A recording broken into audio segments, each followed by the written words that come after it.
بسم اللہ الرحمن الرحیم۔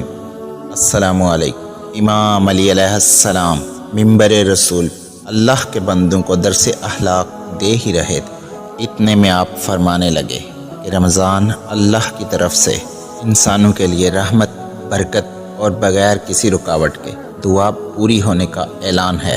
لیکن افسوس ہے ان لوگوں پر جو روزے کے بعد بھی روزے میں نہیں ہوتے۔ تو کسی نے پوچھا، یا علی، وہ کون سے لوگ ہیں جو روزے کے بعد بھی روزے میں نہیں ہوتے؟ امام علی علیہ السلام نے فرمایا، اے شخص، روزہ اپنے آپ کو بھوکا رکھنے کا نام نہیں، بلکہ اپنے آپ کو متقین، پرہیزگار اور گناہوں سے دور رکھنے کا نام ہے۔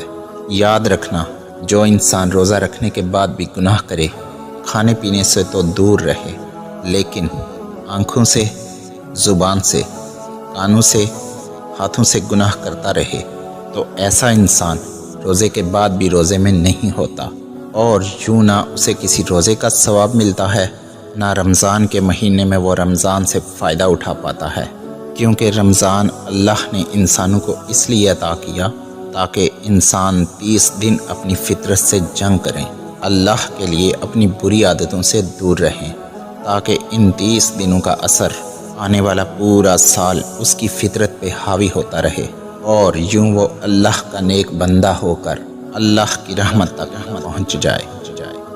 ویڈیو پسند آئی ہو تو پیاری باتیں چینل کو سبسکرائب کر دیجئے۔ شکریہ۔ فی امان اللہ۔